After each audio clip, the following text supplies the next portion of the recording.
облысы Арыс қаласы. Қарсы алыңыздар.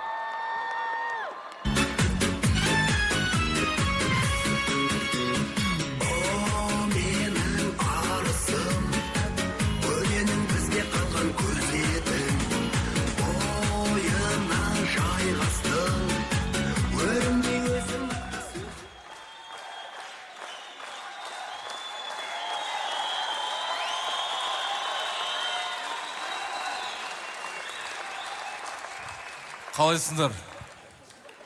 Не істеп жатсыңдар? Үй іштеріңіз аман ба? Жан жақты шулатып кеп қалды.